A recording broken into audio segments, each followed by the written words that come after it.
Thanks so much. With stocks adding to yesterday's big gains, we ask, is the worst behind us? Are we headed for a big summer rally? Joining us now is Tom Lydon, ETF Trends editor, and Eugene Profit, CEO of Profit Investment Management. Thanks to both of you for joining us. Tom, that is the #1 question of the day. Is this the start of something new?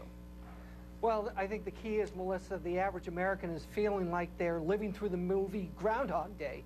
The market runs up one month just to fall the next. And right now, major trends are below their 200-day averages. So with that, I would stay on the sidelines. But that doesn't mean that there aren't some pockets or some areas that you can invest in and make money, and we choose to do that through ETFs. Okay, Eugene, what do you think? Same question. Well, yeah, I think in the short term, you can see a little bit of a rally here. Market participants seem to want to take the market a little bit higher, even though we don't think the economic data effectively supports that. If you want to look at retail sales, they were pretty positive. And this morning, even though jobless claims, the weekly jobless claims were a little bit better than expected, they're still pretty weak, but yet the market went a little bit higher. This is the sentiment over and over again, right, Larry? I mean, it's this thing, we see things that are positive, it looks like the market's moving higher, but at the end of the day, just too scared, too pessimistic. I'm a wee bit more optimistic, but let me just play something from my interview with Treasury man Tim Geithner last night. It could be a little bit of good news in a world of rising taxes. Let's take a listen.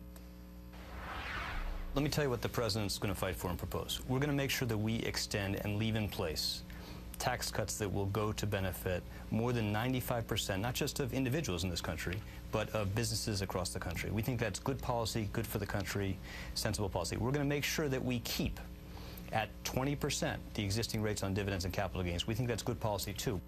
All right, Tom, so the first part, not so good. But the second part, it could have been worse, and the Congress wants a 40% dividend tax rate. Mr. Geithner said they want 20 and 20, up from 15 and 15. Does that warm your heart? Do you jump for joy? Do you rush out to buy stocks on this?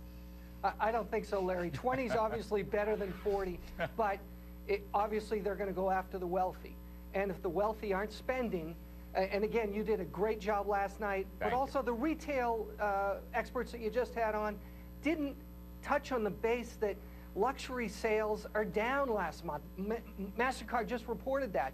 If the wealthy aren't spending, if they're cutting back, we're not going to get the recovery that everyone's looking for. You know, Eugene, one thought I had, I ask you about this. The rally yesterday and the better tone the day before, is some of this imported from Europe? The euro currency has bottomed and it's up 6%. That's a sign of health. The Euroland banks borrowed only half from the ECB. That looks like a sign of health. We'll get the stress test today. Is some of this rally imported from a better European tone? Yeah, absolutely. I think that we've stepped away from thinking that there was going to be a big run on European banks. That economy seems to be improving a little bit, albeit a little bit at a time. But you also had the president talking a little bit more yesterday about exports sort of driving a little bit of recovery. So I think all that wrapped together and the market being so weak the past week and a half led to kind of a lot of pent-up buying demand on very weak volume. Eugene, let's build on that theme a little bit, because one of your themes is Medtronic. They get 40% of their revenue or 40% of their sales, come from overseas. Right. So, do you need the dollar to continue to weaken along the theme that Larry was saying as people have more confidence in the euro in order for this play to make sense, or how dollar dependent is that pick?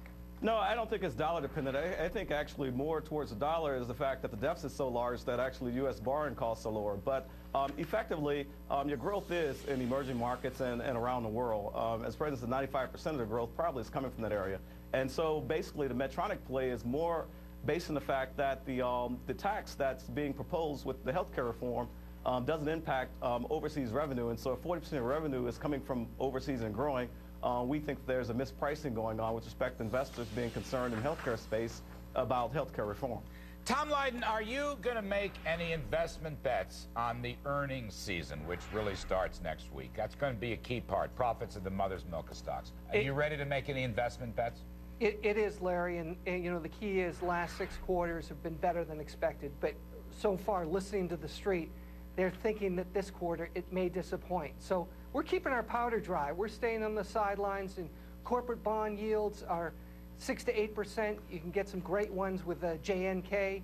Also, the yen has actually been performing very well this last month, up 5%. And finally, if you look at Indonesia, it's been the single best performing country ETF so far this year, up 17%.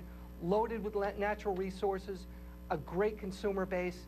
Here's some areas where you can make money and maybe buck the normal trends. Okay, guys, thanks so much for joining us. We appreciate it.